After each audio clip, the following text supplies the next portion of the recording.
Welcome to the Autism in Black podcast, where we focus on all things autism and the Black parent experience.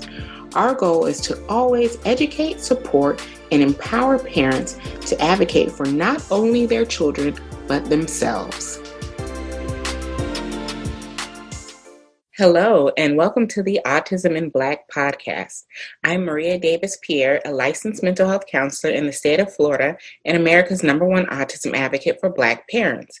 I am the founder and CEO of Autism in Black, Inc., where we aim to include the excluded. Today we have Jasmine Poole. Jasmine lives in Pennsylvania and is the mother of Maurice Rush, who was diagnosed with autism spectrum disorder at the age of 2. He is currently 10 years old. She currently works as a neurosurgery registered nurse at the University of Pennsylvania Hospital and is also the CEO founder of the Maurice Rush Foundation. Since May 2018, Jasmine has made history in becoming the first autism mother, advocate, and nurse to start a weekly virtual autism parent support group known as All Parents Need, where parents can join regardless of their residence to talk about what autism parents need to. Jasmine is also the author of the children's book, Reese Wants Cereal, in efforts to increase awareness and magnify a real-life challenge of parenting a nonverbal child with autism. Jasmine has also served as an American ambassador, facilitating projects in Africa to enhance education on autism and autism inclusion. Jasmine is a wealth of knowledge and so inspiring. Enjoy today's episode. Hi, everybody, and welcome to the Autism in Black podcast. Today, we have a very special guest. I'm so excited that she is joining us. We have Jasmine Poole. Hello. So happy to have you here. Now, I've already read your bio, but can you tell us a little bit more about yourself and your autism journey with your son? Oh, well, thank you so much for having me on. So when you say, tell me about yourself and your autism journey, I just want to emphasize that word journey, because as we know, when we go through journeys, we know what the intention is. We know what the goal is, but we don't really know how we're going to get there per se. And so we can only take a step by step each day until we reach, and then we meet some amazing people on the way. We do some incredible things. And so for me, and my journey with my son is 10, he'll be 11 in April. Our journey started in 2011 when he was 2 years old. And that's when he got his official autism diagnosis. Before that, it had been myself being pregnant with him while I was in nursing school, my junior year of nursing school, and me being ever so determined to finish and complete school because I was pregnant, which does not seem like the norm at all. I guess that was a prelude to our journey. And then once he was showing signs, I was following along the journey. So, when you have a child, you're like, all right, my child should be doing this at 1 month, 2 months, and it started becoming like, oh, he's doing this. Oh, now he's not doing this. Oh, now he stopped doing this. What is going on? And so I started questioning what was going on. I reached out to, my friends, my family, my community, especially my church. And I am an African American woman, and a lot of the people that were around me told me that I was crazy because I thought it could be autism, which when you think about it, everyone was so in the mindset of, no, this is not it, or this is what we believe, this can't be it. And so me stepping out again, doing something that was outside of the norm was unusual. And so I kept pushing for answers because I was confused. I was young, and I really didn't know what to do. I graduated nursing school, and I could not even sit for my boards right away because my son had been a picky eater. He was only eating cereal and He wasn't doing, he wasn't meeting his developmental milestones either. So we were going through programs after programs, therapies after therapies. We did an intense feeding program that lasted for 2 months, Monday through Friday. Mind you, I don't really have a career at this point because I had just gotten out of nursing school.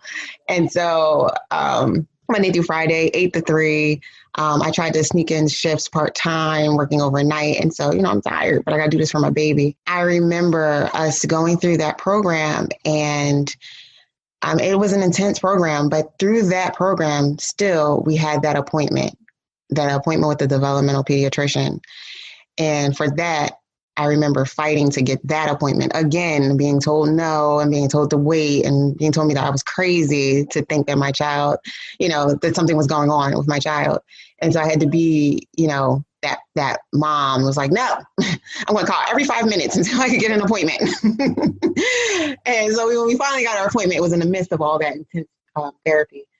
And that's when they said the words, we believe and we are giving your child the diagnosis of autism. And even though I had said, oh, my child, something's going on. I think he has autism. When they said those words, Maria, when they said those words, I feel like they said it in slow motion. Your child. And it, like, I felt every syllable. I felt every word, more intensely than what I had thought. And I remember at the same time, while this slow motion phrase is going on, I recalled this poem called Welcome to Holland. Mm-hmm. And I don't know if you're familiar with the poem, but it's a poem by Emily Pearl Kingsley. And she talks about how you prepare for this trip, this journey to Italy, but yet the plane stops in Holland. And if you continue to reflect on the fact that you didn't get to where you wanted to go, aka Italy, you'll never embrace like the Rembrandts and the scenery and everything that Holland has to offer. So as they were saying, your child has autism, I was sitting there like, welcome to Holland. Like, and then I just started tearing up. And that day, I will never forget that day. And so I was sitting there with his father, guys, they process in a whole nother way. So his father was silent. And as, the days and the weeks started going on, I started really seeing how he was processing our child's diagnosis. I remember feeling days, weeks after that I did not want anyone to know that my child had the official diagnosis.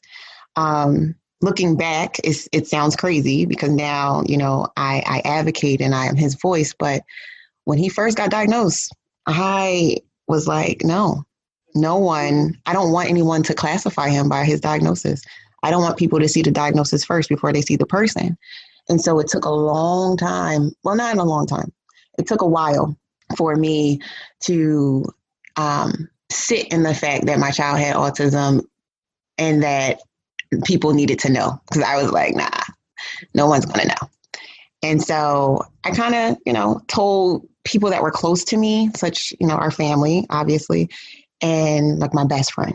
Mm-hmm. And then the day came when we were in church and we were sitting there, and we go to church regularly. We are very avid members in our church. And we were sitting in church on the balcony, so we didn't have to, walk around and everything. We just stay in one spot. And Reese was going off. He was having a terrible meltdown, which we're used to, and we just kind of did what we needed to do as his parents, so he calmed down. Apparently, there was this lady sitting on the whole opposite side of the balcony, like across from us. And she didn't like it, apparently, because at the end of service, she came to us and she was like, well, maybe you can give him some crayons next time. Oh. And to help him. Okay. And so as his father balled up his fist, I saw his hand curl up on the side of him. And I'm like, hold up.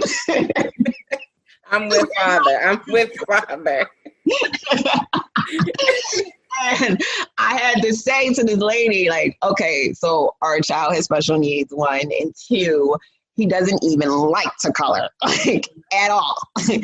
And that was that moment. It was like, Okay, so clearly, even though we all go to the same church, and clearly we all, are here.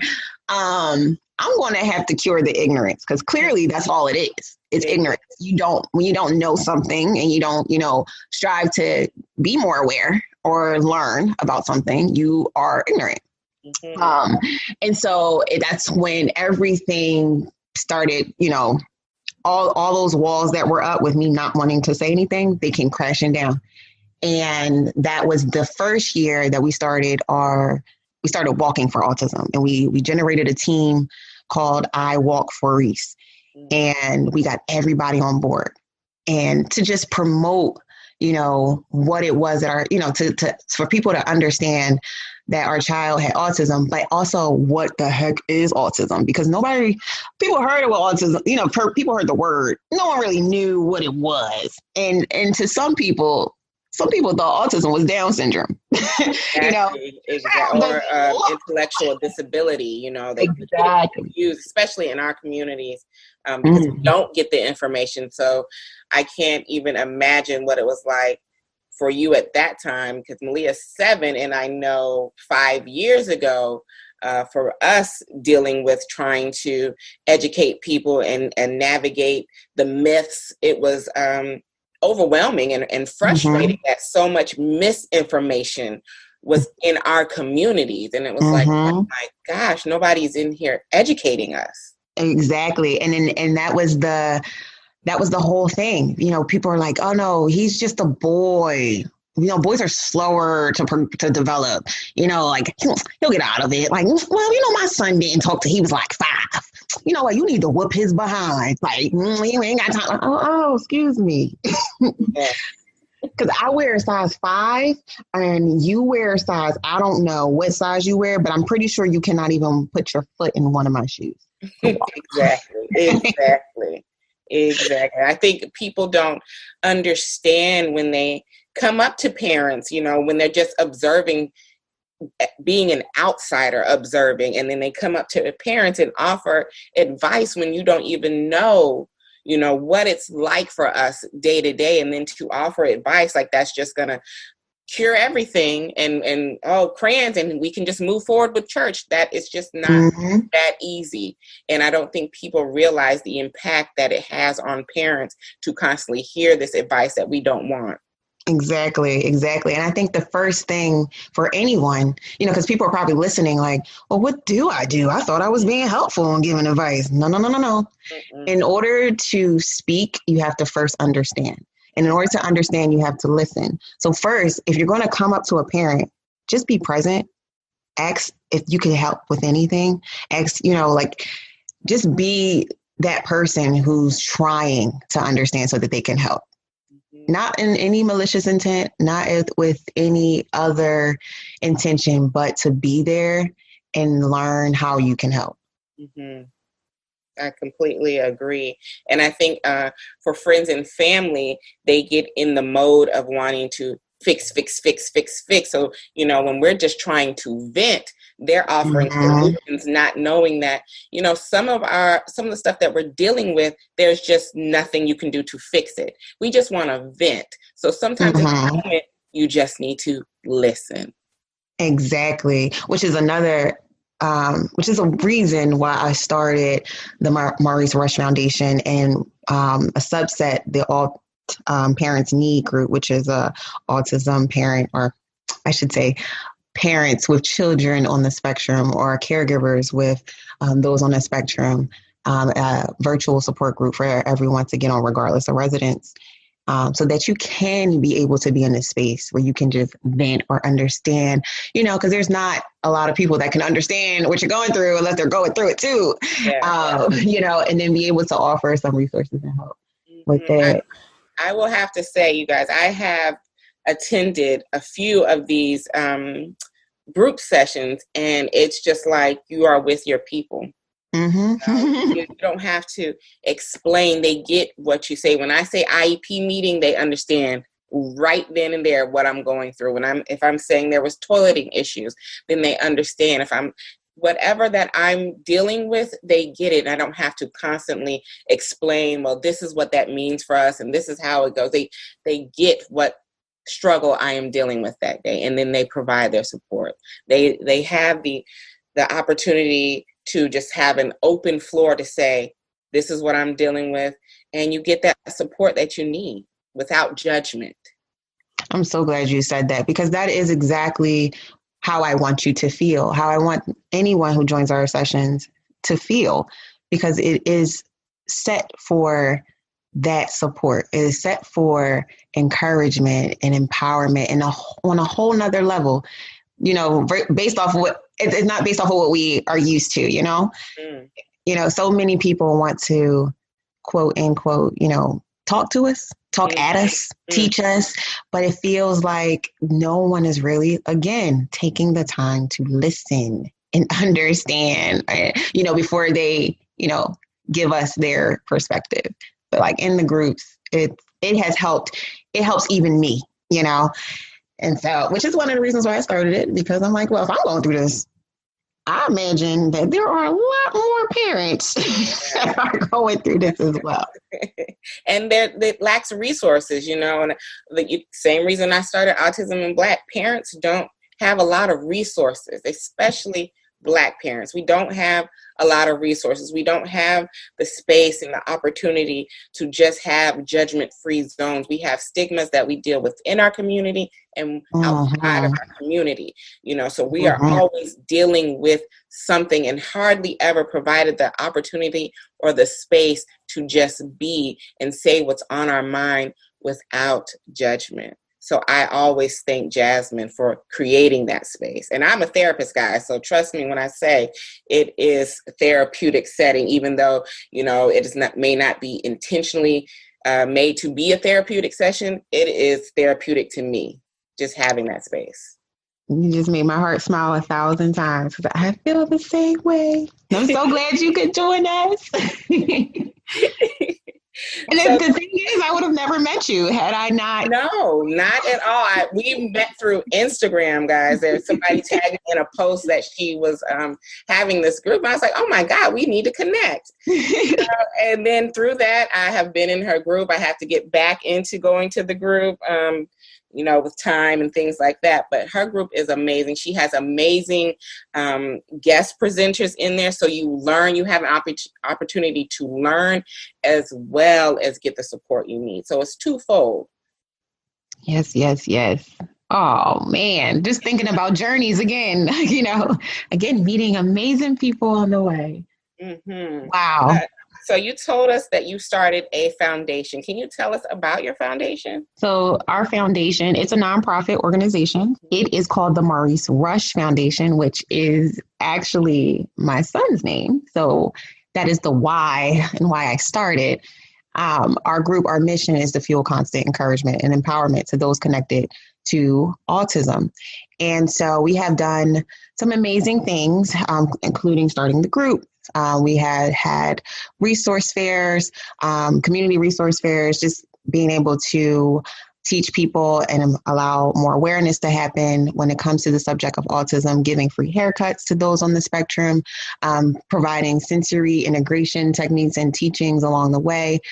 Just this past September, I was able to go over to Africa, the country of Mozambique, to facilitate a workshop teaching about autism inclusion and understanding on that end, because they are starting legit from the beginning.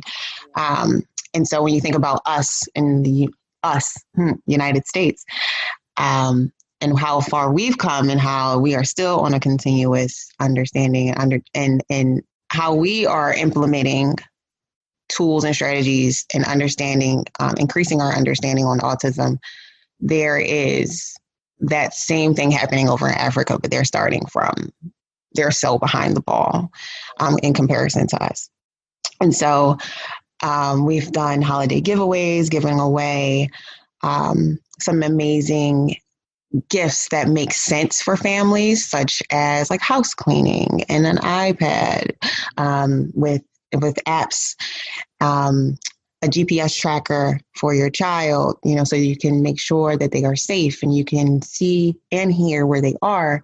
Target gift cards, Walmart gift cards, ShopRite gift cards, gift cards that you can actually shop for your picky eater, because we all know those on the spectrum have their favorite foods that aren't always served in where they are. And we had some other giveaways, which I can't recall off the top of my head right now. But our mission is to be that bridge, because your child can have all the services in the world. There can be so many more services that can help your child. But if the parent is about to jump off that ledge because they're feeling like they're not supported or they're overwhelmed or whatever the case may be, if the parent isn't there mentally to take their child to these services and these therapies and even just regular school, then the child can't benefit. So kind of starting at the beginning and working with the parents and those who work with children to be able to allow that child to receive what they need to. So that is just like a snapshot of what and who we are, but there is just so much more to us. And in order to know, you have to be able to connect with us. So if you can get on social media and find us at Rush Foundation or our website, www.mrushfoundation.org. You can just connect with us. Don't feel too shy. Just reach out and we can start building from there. Yes, and all of this information will be in the show notes as well. So I know that you mentioned earlier that you are a nurse, and I know that you are a neurosurgery nurse. Okay. So, sometimes I forget I'm a nurse. Really? I still work full time as a nurse. I'm like, I went to nursing school and I had recent nursing school, but sometimes I forget that I actually am a certified registered nurse. Oh my goodness. So I do work in neurology, neurosurgery, and the intention was not there. Let me tell you, when I graduated, I was like, I am not going to be a brain nurse. Okay. Like, I am not going to be a critical care nurse. I ain't got time for that. That ain't me. Nope. No. But somehow I have been able to work in the fields of research in nursing. I have been able to be a pediatric nurse. I have been able to work in these different areas of nursing, but somehow, some way, I have been pushed into neurology. And I feel that, there's always a master plan happening because it makes complete sense why I'm here. And my experience at home with my child, being able to understand him and trying to make sense and understanding of what he is trying to communicate, even though he is nonverbal. Certain things that I am more in tune to because I take the time to see him for who he is, makes a whole heck of a difference on my job. I deal with brains, I deal with injuries and insults to the brain. When you have any insult or injury or infection or anything that harms the brain and the normal processes of the brain, you see deficits such as failure to communicate effectively. You see emotional parts that come out in full force. You see the ability or no ability to walk or use your limbs effectively or how you once had them. I see surgeries that you don't even think about, like somebody's operating on your brain. Someone is taking half of your skull out of your head. There is a drain coming out on the external side that is releasing the fluid within your brain. Like that can change your life when you see that. But there's also an attitude of gratitude that happens. And there's also an attitude in how I deal with the patient and how I deal with families. And I have more of a patience for my patients in comparison to my coworkers.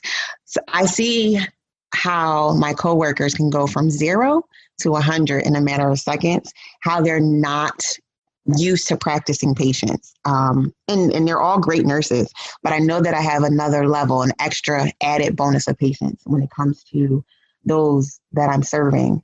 And for that, I see a difference in the outcome of their care. And I'm at my job I work 12-hour night shifts. I work 12-hour shifts at night. And so I am used to being there so I only have to work 3 nights a week, 12-hour shifts. And with that, you can only imagine, like, I'm kind of tired during the day, but I always kind of forget that I'm tired. And I'm used to this mindset where I'm just going to keep going. And even if I'm tired, even if I am, me going to work to help somebody else, it just makes my day, and it creates this spark of energy within me. And knowing that I have that added patience, just like I said, it makes a difference. And I could see the difference in the vital signs. I could see the difference in the outcome of the night. And don't let me have, someone who not only is going through, people have seizures on our floor as well, strokes. There's brain tumors. But seeing someone who might be developmentally delayed and going through these processes, they're always kind of like, Jasmine, what should we do? It's always like, oh, wow, I can't believe you go through, what you go through at home with Reese and then come here still smiling. Like, it is miraculous how I got put into this career, but, I wouldn't trade it for the world at this point. And I know that I've been put here for a reason. I don't even know if I answered your question. You did. And I was going to say, ask rather, if you had gotten into the field to help Reese, but it's sounding like Reese has helped you and your career path in the... That is 100% true. Practice. Yes. That is 100% true on all levels. Everything that I have done that everyone marvels at is really because of my son. If he had not been born with his special and unique needs, I would not have had any push to do anything. Like I said, when I was pregnant with him in school, I was actually on the verge of quitting nursing school. And I remember his grandmother was like, just, you can finish. And then I got pregnant. And I remember being like, no, I can't quit. I have a child now. I have to finish. And I finished. And then when he had this diagnosis, it was like, okay, these bricks were being placed every single day, every single year. There was a new brick being laid perfectly and in the right order, so that now we have this structure that this beautiful picture right now that I could never imagine being in front of me, at all. I've been able to meet and hold conversations with the governor because I needed to vouch for my child. Would I have done that if I had not had Reese? If I had not a need to do that? I don't know. I don't think so. I would have never went to Africa. I would have probably never been a nurse right now. And I would have never met you. I would have never met these families. I would have never been able to be in the position that I am in right now. And I can say with 100% clarity and definition that it is because of my child. I would have never started the nonprofit. I would have never done it. I would have never wrote a book. Oh my gosh. You have a child and you're just like, I'm going to teach my child about the world. But sometimes your child actually shows you what the world is really about and how you should order your steps within it. Yes, I completely agree. I often say Malia has definitely made me a better therapist. Having to, advocate for her and seeing the struggles that families go through from the side of being that family rather than being the therapist. And it was like, oh, wow, this is different. Right. So, yes, I completely agree that a lot of times we are thinking we're going to show our kids and then they in turn show us. And I think that it is very inspiring, everything that you've done and are doing. So what advice do you have for parents who are maybe just getting the diagnosis, or may want to quit their job or quit their career path and are not quite sure what the next step is for them? I would honestly have to sit down with that parent, and because we're all going through something, right?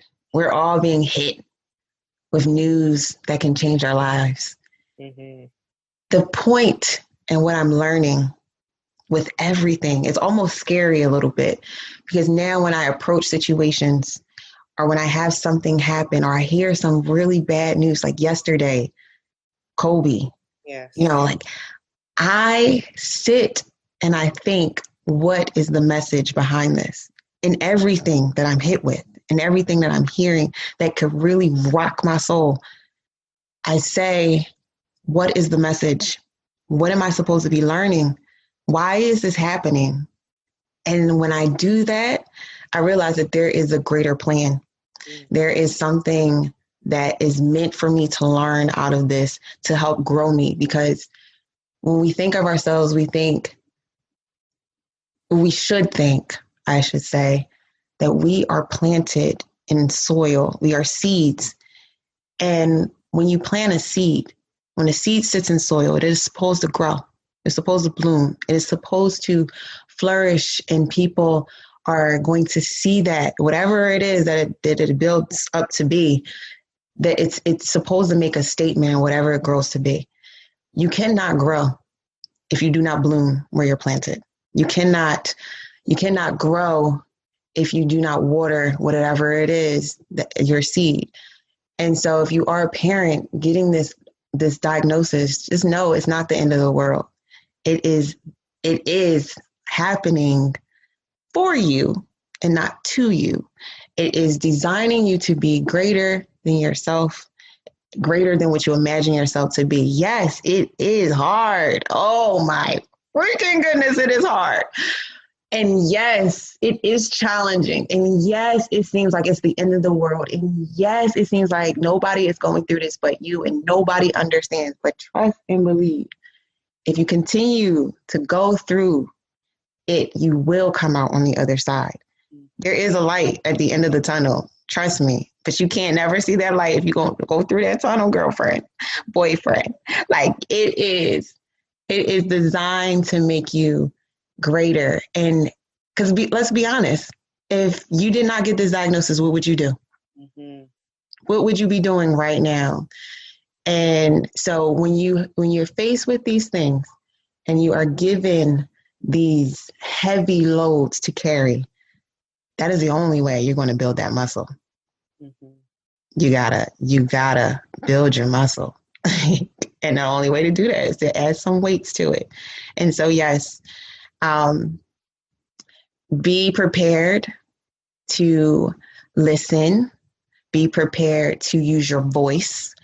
You have been given a voice for a reason. It's your child. Nobody knows your child but you. So make sure you speak up for your child. Make sure you are building the connections that you need to, because everyone has something to offer that may help. Being mindful of what the overall goals are for your child, and never, ever count your child out. Ever. Never say that your child can't do something, because if you say, whatever you say is going to manifest itself.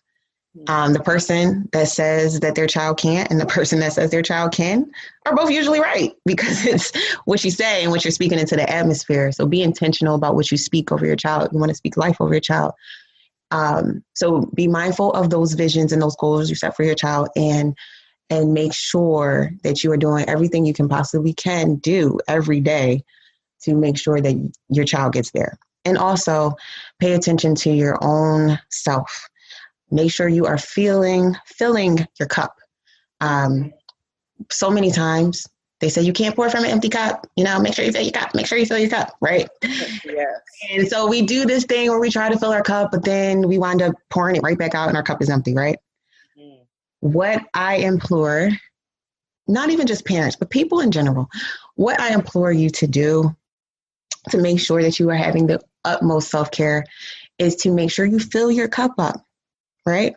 Fill your cup up, self-care, whatever you need to do to make sure you are whole. Yeah. And I want you to realize that when your cup is full, keep filling it up so that it overflows. And when it overflows, that means it's running over, right? The running over and the overflow is for your child. It's for the other people around you. What's inside the cup is yours. Make sure it stays full. That overflow and running the cup over, whatever it is, that is for everyone else. So make sure you take care of yourself. I love that. I absolutely love that analogy. I'm writing, look, you guys don't know, I'm writing notes down, okay? I'm taking notes. Because that is a beautiful way of putting it. A lot of times as parents and caregivers, we put so much into our children that we oftentimes forget about ourselves. And then, like I like to say, self-care is the new black, and people are telling you this is for self-care and this is how you do self-care. And a lot of times that's not realistic for a lot of us.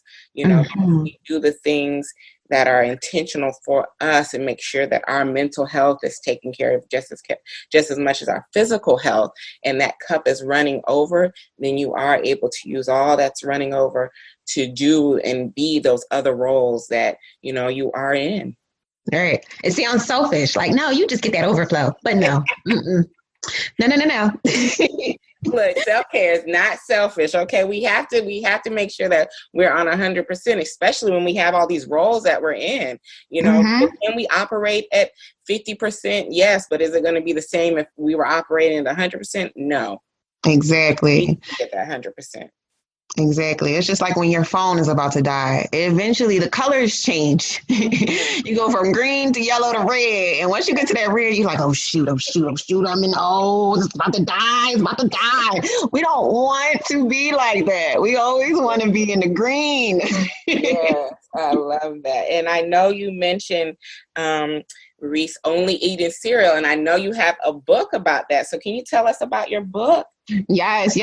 So, again, Reese was such a picky eater. But picky to the point where textures. He's a big sensory kid. And if anybody follows me personally on Instagram at jazz.poole, I often put up stories of Reese and what he does. And a lot of times you'll see him fidgeting with beads. You'll see him sticking his head in a tree, like playing with the Christmas tree and the garland and just getting really excited because of the pleasure and the great feels that it gives him, right? And so texture was always a big thing for him. But when he was younger, there were certain textures that did not give him them happy feels. And it actually pained him to touch them as if he was touching a bed of needles. And colors were the same. And so like if I gave him something, we did a lot of sensory play to try to help with tactile sensations and everything. But it was still, you're still introducing everything and you're still getting him to learn that it's okay. And he despised the color green and yellow and red and brown, like beige colors were his safety net, right? And somehow he got keyed in on Crispic cereal. Oh, I'm not getting paid by Kellogg's, but whatever. These hexagon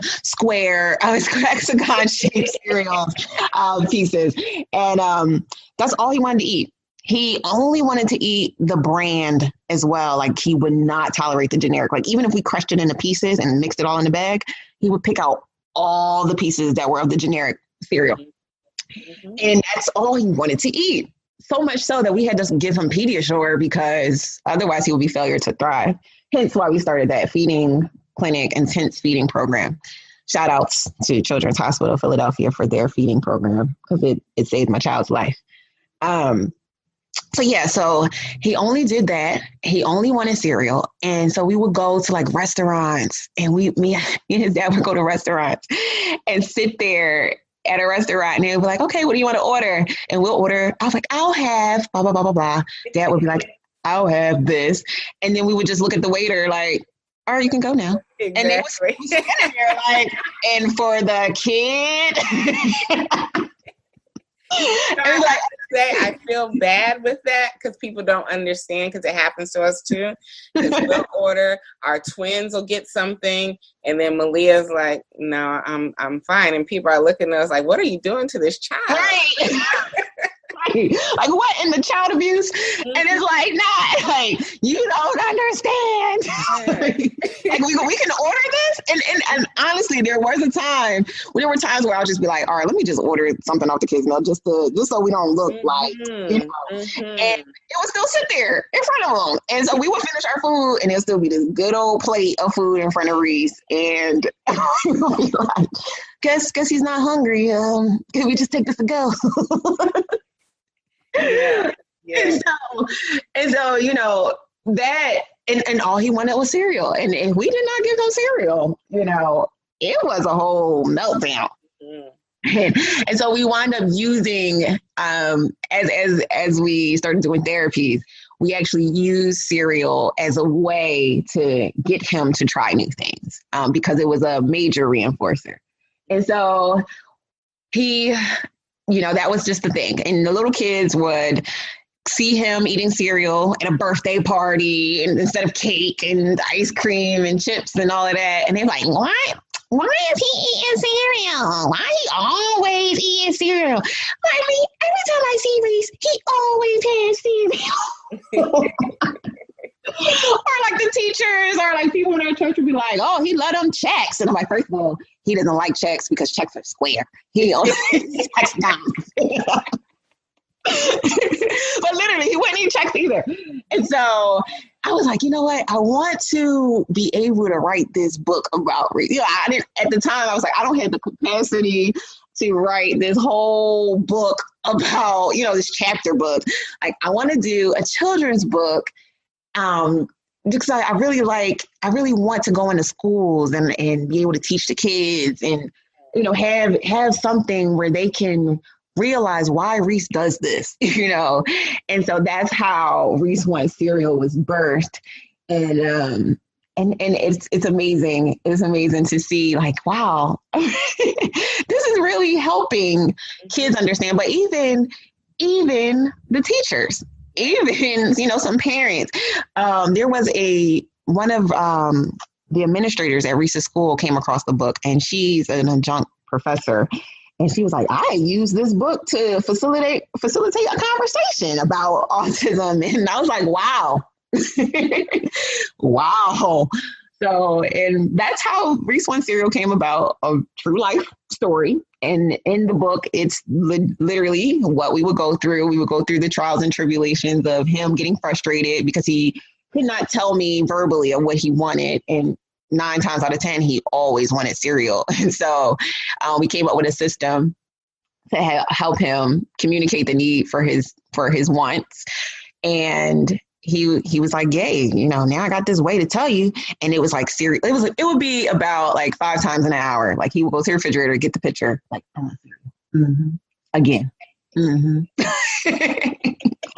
And so in the book, it's literally talking about how a nonverbal boy with autism, how he wants cereal, how he gets so frustrated. But at the end of the day, he's able to come up with a way to tell his mom he wants cereal. So based on real life.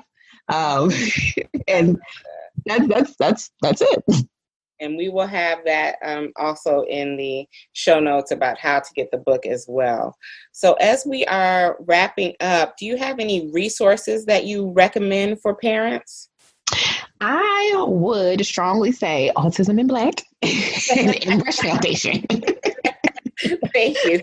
I agree wholeheartedly with those recommendations. But seriously, Autism in Black and M Rush Foundation, if you could get on that virtual call on Wednesday nights at 9 p.m. Eastern Standard Time, You will be connected to some amazing parents who will be able to give you resources you never even thought existed. Because I'm one person, but together, there is a change that's being made. So get connected to the change. And then also, if your child has an IEP, there is actually resources that you can connect to. It's actually laid out. If you actually look at the IEP, so many people miss it, it's actually a section on there to say resources for parents. So you can connect there too. Other than that, the doctors are able to point you into some directions and resources as well. But I do think that you should get into a community of parents, whether it's our group or a group that's actual in the physical sense in your community. I do challenge you to do that, because that's a great way to learn about what's going on. If there's any community events or autism events, April is coming up. There's always an autism awareness something at wherever, the zoo or the children's museum or wherever. And generally when they have those days, there are vendors there that have resources as well that you can tap into. So don't be afraid, get out and be able to connect and learn about what's available. And those are some ways that you can do it. Love that. Thank you. And can you share with the audience where they can find you? So you can find us on Facebook and Instagram. We do have a Twitter page, but we're not really the best on Twitter. So you can get on that social media sites at MRush, RUSH Foundation, or you can go online to our site at www.mrushfoundation.org. Either way, you'll be able to connect with us. You can also shoot us an email at info@mrushfoundation.org as well to connect with us that way as well. Thank you so much. Thank you for being on the show. This has been a very inspiring episode. I cannot thank you enough. And thank you everybody for listening, and we'll see you at the next show. Yes, thank you for having me. Have a wonderful day on purpose.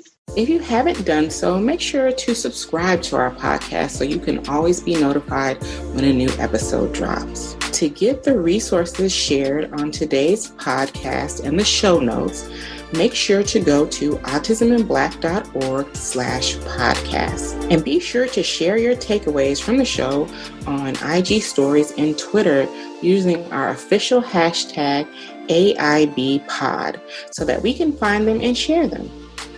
And if you want to continue the conversation from today's episode, make sure to join our Autism in Black podcast Facebook community. And please make sure to answer the questions to gain entry. Thank you for listening and joining me this week. Have a good one.